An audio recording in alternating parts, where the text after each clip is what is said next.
पंचम प्रश्न को हम फिर से करते हैं। इसके पहले भी हमने किए थे, एक बार हम रिवीजन कर लेते हैं पांचवें प्रश्न को शॉर्ट रिवीजन में। चौथे प्रश्न के बाद पांचवें प्रश्न में शिवी का पुत्र सत्यकाम ऋषि पिपलाद से पूछते हैं। इसको आप नाम याद करेंगे, नाम याद रखेंगे कि किसका पुत्र कौन है। शिवी का पुत्र सत्यकाम ऋषि पिपलाद से पूछते हैं कि हे गुरुदेव, यदि कोई मनुष्य जीवन पर्यंत ओमकार का ध्यान करता रहे तो वह इस ध्यान के द्वारा किस विशिष्ट लोक को प्राप्त करता है। तब महर्षि पिपलाद कहते हैं कि ओमकार का ध्यान करने से हमें कौन कौन से लोक प्राप्त होते हैं। हे सत्यकाम, यह सुविख्यात ओम दोनों प्रकार के ब्रह्म के लिए सगुण अर्थात अपर ब्रह्म और निर्गुण अर्थात पर ब्रह्म के लिए भी प्रतीक रूप में है। जो इसको जानता है वह ज्ञानी इस ओम का अनिवार्य प्रतीक के रूप में उपयोग करता है और इसका ध्यान करता है और अंत में उन दोनों प्रकार के ब्रह्म में से एक को प्राप्त करता है। जो कोई मनुष्य ओम के 3 अक्षरों में से आ जैसे किसी भी एक अक्षर का ध्यान करता है, हमने बहुत विस्तार से कल बात किए थे इसके ऊपर, उसका रिकॉर्डेड वीडियो आप लोगों को मिल गया होगा, हम इसको अपलोड कर दिए हैं, एक बार उसका रिवीजन कर लेते हैं। तो वह उसे ज्ञानी बनाने के लिए पर्याप्त है। हमने देखा था कि आज साइकोलॉजी में भी या आपका चिकित्सा विज्ञान में भी जब किसी को वॉइस की दिक्कत होती है, जिनको आवाज़ क्लियर नहीं होती है या ऐसे कोई समस्या आती है, तो एक्सरसाइज में भी आ जैसे शब्दों का उच्चारण कराते हैं। तो ये बताया गया कि जब लगातार अगर हम खाली आ करते हैं तो उसको ज्ञानी बनाने के लिए पर्याप्त होते हैं। ऐसा ज्ञानी फिर से तुरंत ही जगत में जन्म धारण करेगा। क्योंकि देखो, जो नॉर्मली होता है, नॉर्मली क्या कहा जाता है कि एक लंबी प्रक्रिया होती है, मतलब 84 लाख योनि को हमको एक साइकिल होती है। लेकिन अगर कोई आ का लगातार अगर ध्यान करता है तो उसका तुरंत ही जन्म हो जाता है। ओंकार का आ अक्षर ऋग्वेद का प्रतिनिधित्व करता है, वह उसे फिर से मनुष्य योनि में जन्म लेने के लिए ले जाता है। इसी प्रकार मनुष्य योनि में जन्म हुआ वह मनुष्य तप और ब्रह्मचर्य का सेवन करता है तथा ईश्वर और शास्त्रों में निष्ठा रखता है। ऐसे सद्गुणों की वजह से वह अन्य लोकों में क्या होता है, विशिष्ट होता है। क्यों होता है? क्योंकि उसके अंदर जो स्पिरिचुअल और पॉजिटिव वाइब्रेशंस होंगे वो सबको अपनी तरफ आकर्षित करेगा, इसलिए वो क्या होते हैं, विशिष्ट होते हैं। यदि कोई साधक ओम के द्वितीय अक्षर ऊ पर ध्यान करता है तो वह स्वयं समृद्ध होता है, अर्थात अक्षर के साथ तादात्म्य की भावना से भर जाता है और उसके मृत्यु समय, जब उसका शरीर जब छोड़ने का समय होता है तो उसके मृत्यु समय में वह अक्षर ऊ उसको अंतरिक्ष में कहाँ पर, स्वर्ग और पृथ्वी के बीच का जो गैप होती है, जो अवकाश होती है, उसमें ले जाता है और ले जाकर चंद्रलोक की ओर ले जाते हैं। यह द्वितीय अक्षर यजुर्वेद का प्रतिनिधित्व करता है। वह साधक वहाँ चंद्रलोक में प्राप्त कई अद्भुत भोग को भोगता है, बाद में फिर से पृथ्वी पर मानव प्राणी के रूप में लौट आता है। जो साधक 3 अक्षर वाले ओम के ध्यान द्वारा समष्टि चैतन्य की उपासना करता है वह प्रकाशित सूर्य में लीन हो जाता है। जिस प्रकार सांप अपनी पुरानी केचुल को उतारकर मुक्त हो जाता है, उसी तरह यह साधक भी अपने सभी पापों से मुक्त होने में समर्थ हो जाता है। और तब शाम के मंत्र उसे ब्रह्मलोक की ओर ले जाते हैं। वहाँ उसे ऐसे अनुभूति होती है कि वह ब्रह्म के साथ एक रूप हो गया है। और उस समय कहते हैं कि उस समय जो है वह हिरण्यगर्भ से भी क्या है, उच्चतर है। वह हिरण्यगर्भ से भी उच्चतर है। उसे लगता है कि वह सर्वत्र और सभी प्राणियों में है। इस विषय में श्लोक के बारे में कहा जाता है कि जो साधक ओम की तीनों मात्राओं का अलग अलग ध्यान करता है वह अंत में मृत्यु के अधीन होकर ही रहता है। जैसे किसी ने आ का ध्यान कर लिया, किसी ने ओ का ध्यान कर लिया, परंतु यदि तीनों मात्राओं को एक साथ ही लिया जाए और मतलब ओम और ओम एक साथ किया जाए तो उसका वही ध्यान सही रूप में होता है।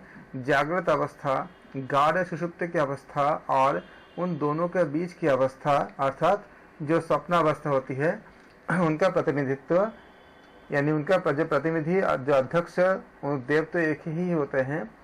यदि तुम इस देव का ठीक तरह से ध्यान करने में समर्थ हो तब तो तुम ओम का सही अर्थ जान सकोगे, और जब तुमने एक बार तुमने वह अर्थ जान लिया तो तुम भय का अतिक्रमण कर जाओगे। भय मतलब का जो जन्म आपका मृत्यु का भय, और भी जो जितने भय होती है, और मृत्यु का भय अभिनिवेश आप जानते हो सब चीज़ों में कितनी ज़्यादा होती है कि बड़े बड़े जो गुणी मुनिजन होते हैं, गुणी ज्ञानी होते हैं, जो काफ़ी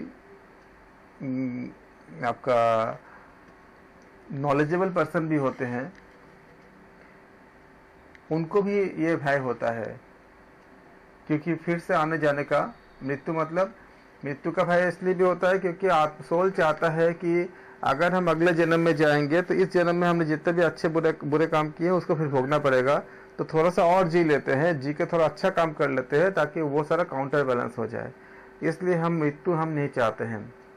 ये हमें बार बार यहाँ पे मौका देते हैं कि हम अपने जो प्राचीन जो पहले का जो कर्म है उसको शुद्धिकरण करें। शुद्धिकरण जैसे या तो हम कुछ जैसे उपनिषद गीता ऐसे ग्रंथों का हम पाठन करें, उससे शुद्धिकरण हो सकती है, या किसी का मदद निस्वार्थ होकर किसी का मदद करते हैं उससे शुद्धिकरण हो सकती है, या सबके लिए मंगल कामना करें, या प्रभु का ध्यान करें। ऐसे तमाम तरीके हैं। ज़रूरी नहीं है कि आप किसी एक का करोगे, या फिर सारे कर सकते हैं। अगर आप एक से ज़्यादा करना चाहते हो वो भी कर सकते हो।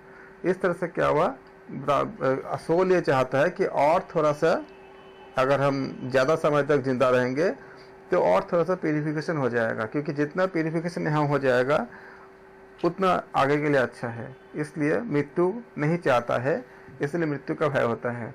लेकिन जब किसी को अगर हाँ, इसमें जो हमने प्रथम प्रश्न किया था तो उसमें भय का अतिक्रमण को अमरत्व भी बोला था। मतलब जब उसी को बता दो कि जब भय नहीं होगा तो जब हमारा कार्मिक अकाउंट पूरा शून्य हो जाएगा तो हम आते जाते क्यों है, उसी को आपका भोगने के लिए करते हैं अच्छे और बुरे कर्मों को।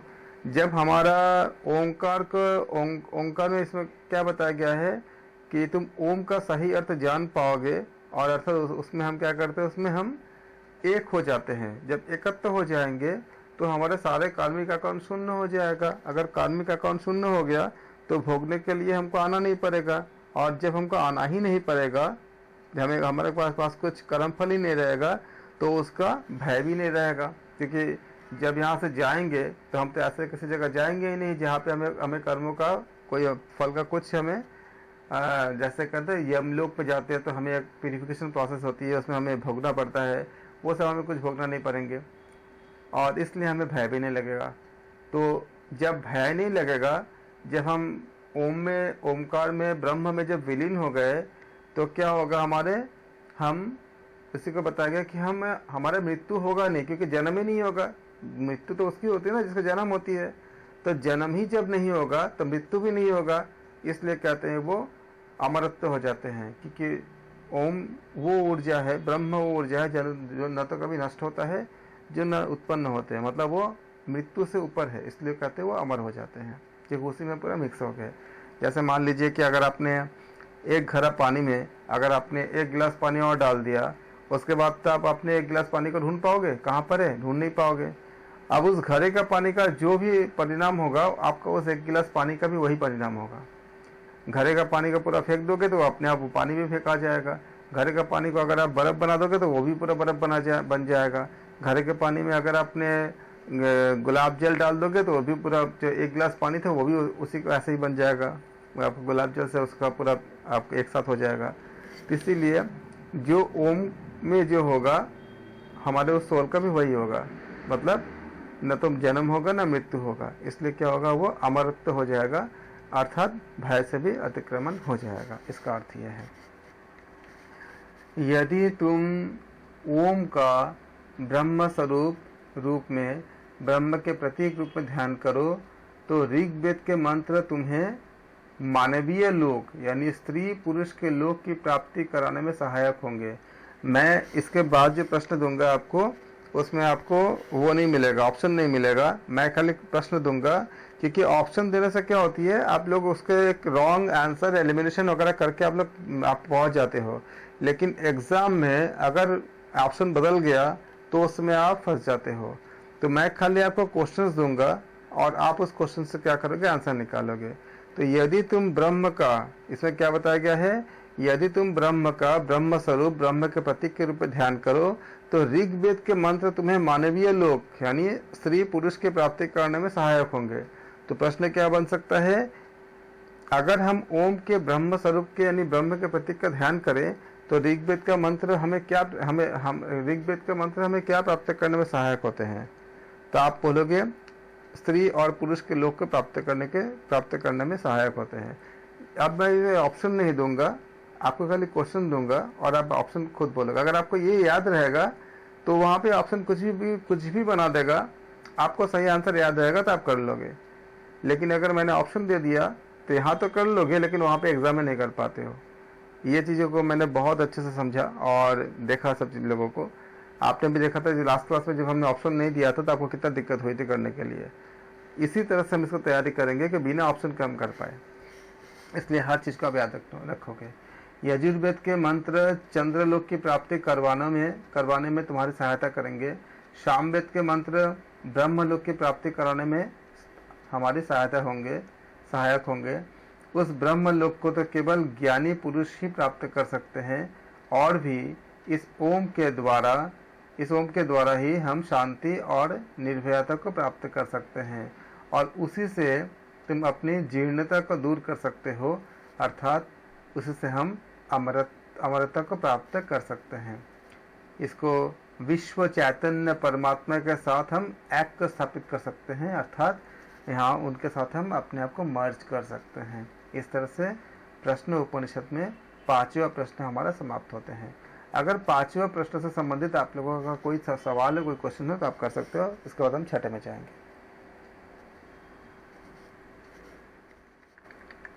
अगर कहीं कोई डाउट हो, कुछ पूछना चाहते हो तो पूछ सकते हो।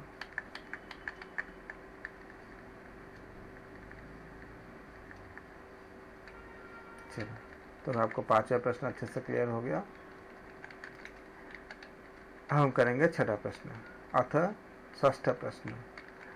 अब भारद्वाज के पुत्र सुकेशा ने पिपलाद से पूछे कि हे भगवान, कौशल के राजपुत्र हिरण्यगर्भा ने एक बार मेरे पास आकर मुझसे पूछे थे कि हे भारद्वाज पुत्र, क्या 16 कला वाले अवयव, 16 कला वाले अर्थात कला मतलब अवयव होती है, अवयव वाले उस पुरुष को जानते हो?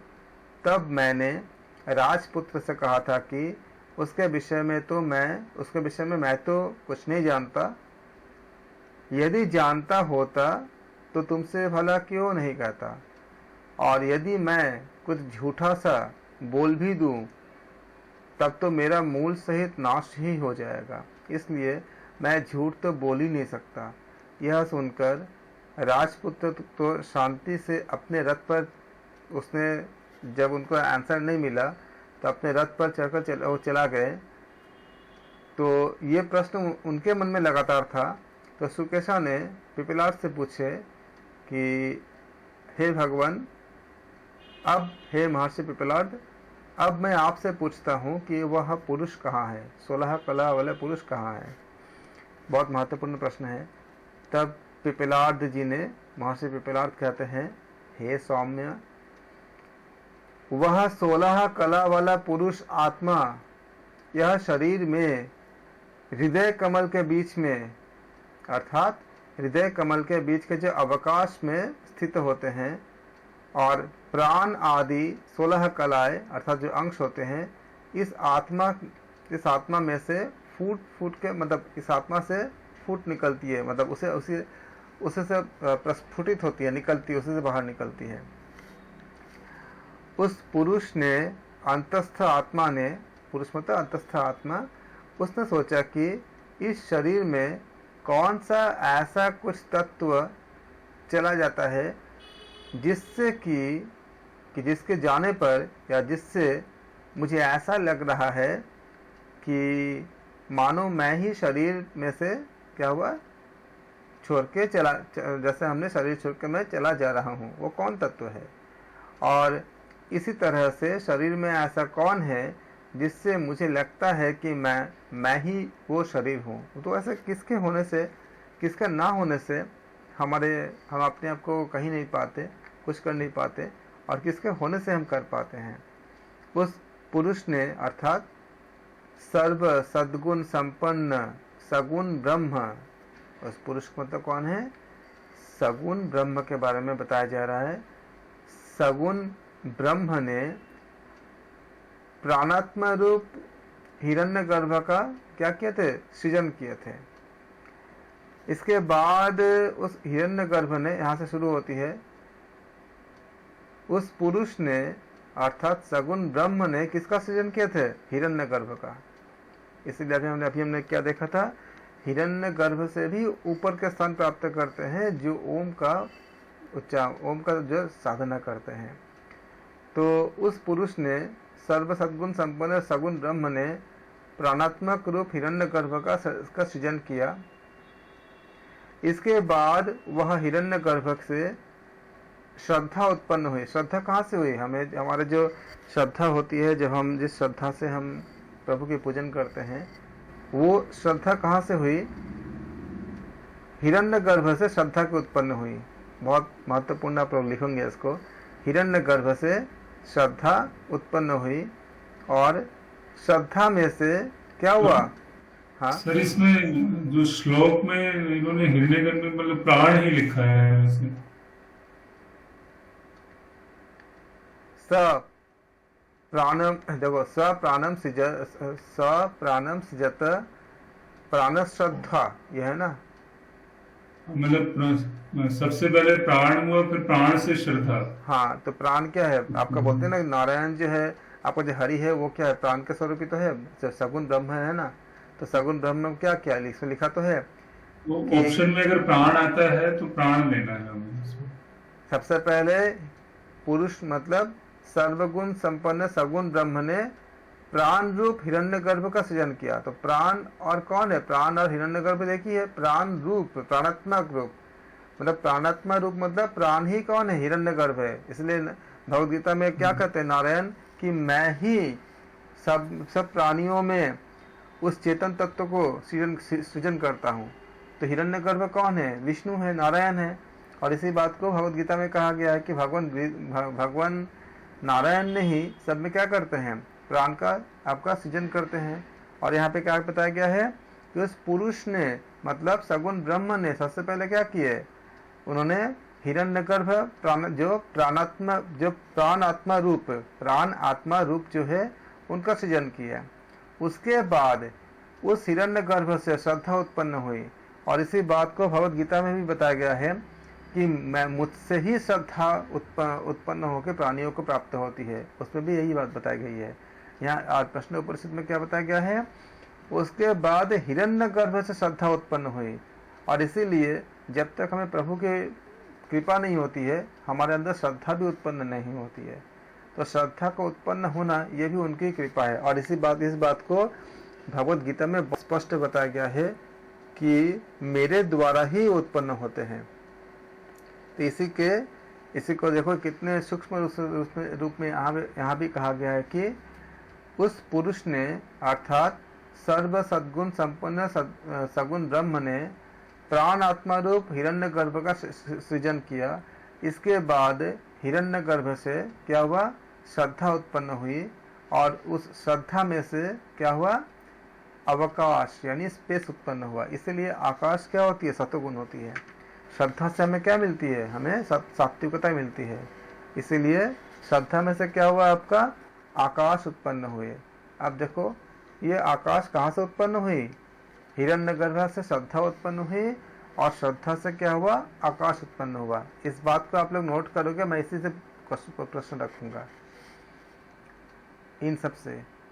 उस अवकाश से क्या हुआ, वायु से अग्नि।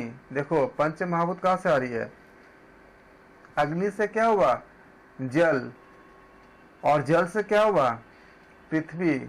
और पृथ्वी से क्या हुआ, पृथ्वी से इंद्रिय वायव्य उत्पन्न हुए। हम तो अभी तक क्या पढ़ते हैं हम लोग कि पंच महाभूत, ये पंच महाभूत कहाँ से आई, ये बताई गई है प्रश्न उपनिषद के 6ठे प्रश्न में, कि उस पुरुष ने प्राण आत्मा रूप हिरण्यगर्भ का सृजन किए, इसके बाद उस हिरण्यगर्भ से क्या उत्पन्न हुए, श्रद्धा उत्पन्न हुई, उस श्रद्धा में से जो स्पेस यानी आकाश उत्पन्न हुए, और उस अवकाश से क्या हुआ, वायु, वायु से अग्नि, बाकी आप जानती हो सीरीज कैसे कैसे आता है, अग्नि से जल, जल से पृथ्वी, और पृथ्वी से क्या हुआ आपका इंद्रिया वायव्य, इंद्रियों के जो अवयव होते हैं, इंद्रियों के अवयव उत्पन्न हुए, इंद्रिया अवयव उत्पन्न हुए। इसके बाद क्या हुए, उसने सगुण ब्रह्म ने मन और बाद में क्या उत्पन्न किए, अन्न को उत्पन्न किए, और बाद में अन्न से क्या उत्पन्न हुए, वीर्य उत्पन्न हुए, फिर अन्न में से वीर्य, तप, वेद, यज्ञ, स्वर्ग आदि लोक, और उन लोकों की अलग अलग कक्षाएं और उनके नाम, ये सब कुछ प्रकट हो गए। इसका एक उदाहरण ये है कि यहाँ से किसी को और ये ऊपर वाले में मंत्र, ये श्लोक में और इसमें थोड़ा सा नाम में फर्क है, क्या अंतर है बताइए, क्या इसमें देखो, इसमें तप के बाद मंत्र है, फिर कर्म है, इसमें वेद और यज्ञ बताया है। तपः मंत्रः कर्म लोका लोकेशु नाम च, तो ठीक तो है। अन्न मन्ना, अन्न मन्ना, देखो अन्न लिखा है, इसमें क्या बोला है, अन्न, व्याख्या में अन्न से वीर्य, वीर्य से तप, फिर तप के बाद वेद और यज्ञ बताया है। तो ठीक है, इसमें क्या बोला आपका अन्न से वीर्य, ठीक है, देखो अन्न मन्ना वीर्य है ना, ठीक है सर, फिर तब तक ठीक है, उसके बाद डिफरेंस है, मंत्र, तब के बाद मंत्र और कर्म बताया, और इसमें हिंदी में वेद और यज्ञ बताया है।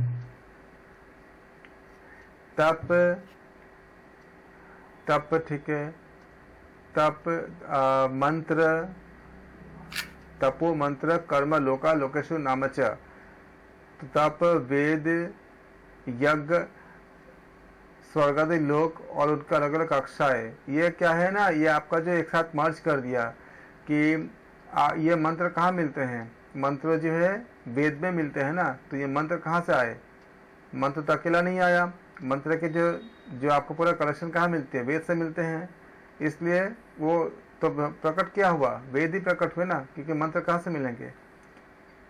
और सर आंसर जैसे आप क्वेश्चन देंगे तो हम ये श्लोक वाला आंसर लिखें या ये वाला लिखेंगे, ये आप मुझे श्लोक वाला ही बताना, लेकिन अगर ये ऑप्शन अगर रहेगा तो याद रखना कि मंत्र कहाँ आती है, मंत्र अकेला तो मंत्र नहीं आया, मंत्र का उत्पन्न कहाँ से, वेद से आई है, इसलिए तप वेद इसलिए कहा गया है। ये सारे सगुण ब्रह्म के पाठ है।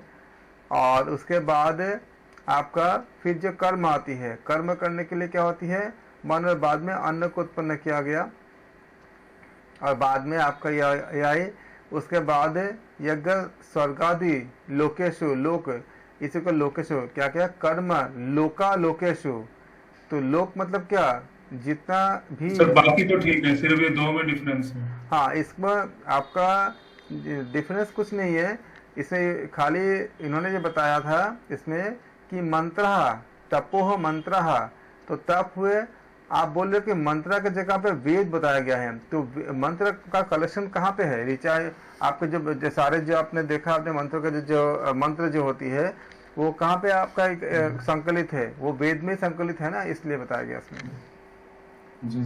अब अगर ऑप्शन देखना, ऑप्शन में अगर मंत्र रहेगा तो ठीक है, अगर मंत्र का कलेक्शन कहाँ पे, वेद से है तो वेद से ही हो जाएगा, क्योंकि वेद ही था ना। हाँ, अपौरुषीय क्या है, वेद ही है, बाकी तो अपौरुषीय नहीं है, तो वेद अगर अपौरुषीय है तो फिर क्या होगा, मंत्र का आपका संकलन कहाँ मिलती है, अपौरुषीय में मिलती है, इसलिए वेद का नाम दिया गया इसमें। इसका एक उदाहरण यह है कि जब नदियाँ जब तक सागर से नहीं मिलती है तब तक वो अपना प्रवाह को क्या करता है, चालू ही रखता है। पर ज्यों ही सागर से मिलती है वो तुरंत अपना प्रवाह का क्या करता है, अस्त हो जाता है और उसके नाम और रूप नष्ट हो जाते हैं। क्योंकि इतने सारी नदियां हैं, जब वो सागर में जाकर मिल जाती है तो हम क्या उसको अलग अलग कर पाते हैं, नहीं कर पाते। उसी तरह से खाली उसका पहचान क्या है, आपका सागर ही हो जाता है। तो बाद में तो वे सागर के ही नाम से क्या करते हैं, पहचाने जाते हैं। ठीक इसी तरह से अपने सही स्वरूप को जानने वाले ज्ञानी उस पुरुष की सगुण ब्रह्म की ओर गति करता हुआ जब उससे मिल जाता है, तब उसकी ये प्राण आदि 16 कलाएं क्या होती है, अस्त हो जाती है। और वह जो पुरुष, जो स्वयं पुरुष होते हैं उसको सगुण ब्रह्म भी कहते हैं। तो वह स्वयं पुरुष क्या होते हैं, सगुण ब्रह्म ही हो जाते हैं। वह प्राणादि कलाओं से रहित हो जाते हैं। और इसके लिए श्लोक में बताया गया है कि जैसे रथ के पहियों की धुरी पर उसके आरे, आप देखे होंगे कि रथ के जो पहिए होते हैं उनके धुरी पर क्या होते हैं, उनके आरे आश्रित होते हैं। उसी प्रकार से उस पुरुष यानी जीव चैतन्य में क्या होती है, गुण आधारित रहते हैं। बाहर और भीतर दोनों स्थलों में वे गुण उसी पर आधारित होते हैं। इस पुरुष के सच्चे स्वरूप को हमें जानने की कोशिश करने होंगे, अर्थात प्रयत्न करने होंगे। यदि हम उनको जान लेंगे, यदि हम उस पुरुष को जान लेंगे, तो मृत्यु हमारा स्पर्श तक नहीं कर पाएगी। क्योंकि मृत्यु कैसे स्पर्श करेगी, जब हम उनमें विलीन हो जाएंगे। जैसे बहुत से नदियां अलग अलग आती है और जब सागर में मिल जाती है तो क्या कहता है, नदी का अस्तित्व तो खत्म हो जाती है। तो ऐसे ही अगर जब हम उस परम पुरुष के अर्थात ब्रह्म में जब हमारा आत्मा जब मिल जाएगी, एकात्म हो जाएगा, तो आत्मा को कोई जानेगा ही नहीं। हम क्या जानेंगे, हम ब्रह्म को जानेंगे।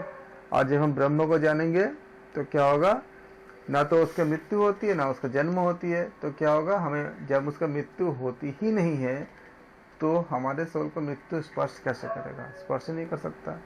तो स्पर्श करने में क्या होती है, वो समर्थ नहीं होती है। महर्षि पिपलाद ने अपने उन शिष्यों से कहा कि परब्रह्म के संबंध में इतना ही मैं जानता हूँ, इसके संबंध में और अधिक कुछ जानना बाकी शेष रहता नहीं है। मतलब जितने भी था सारा कुछ हमने आपको बता दिया।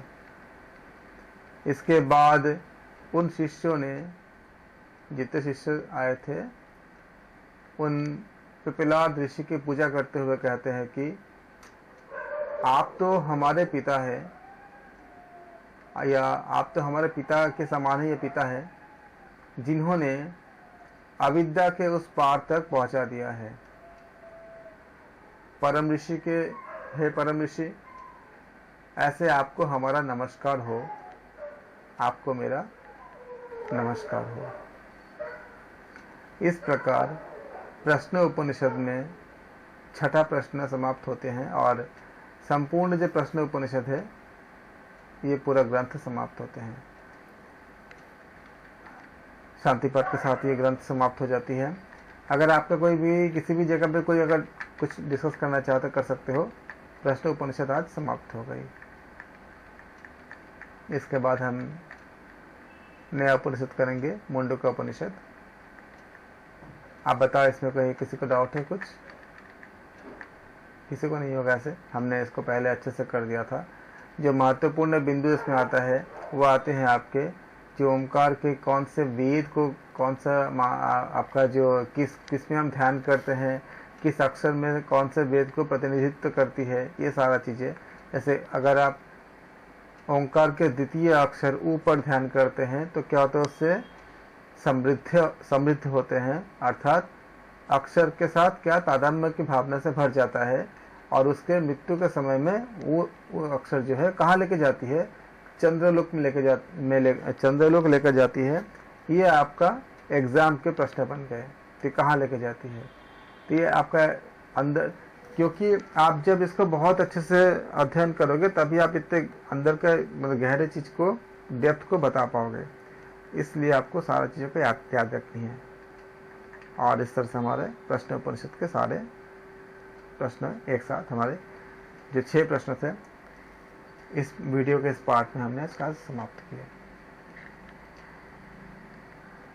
अगले क्लास में हम मुंडक उपनिषद को शुरू करेंगे। आप सबका धन्यवाद, और इसको अच्छे से तैयार करेंगे, आप सब रेडी करेंगे। अगले क्लास में हम इसका टेस्ट कर लेंगे। आज हम सारा आप लोगों पर एक बार पूरा देख लेना। अगर कोई डाउट हो, कोई क्वेश्चन से आप मुझसे मैसेज करके या कॉल करके बात कर सकते हो, पूछ सकते हो। इसको अच्छे से आप करना, और फिर या आप लोग टाइम हम समय दे देंगे थोड़ा सा, उसके बाद इसका पूरा टेस्ट लेंगे और प्रश्न उपनिषद को पूरा हमारा समाप्त हो जाएगा। Thank you so much.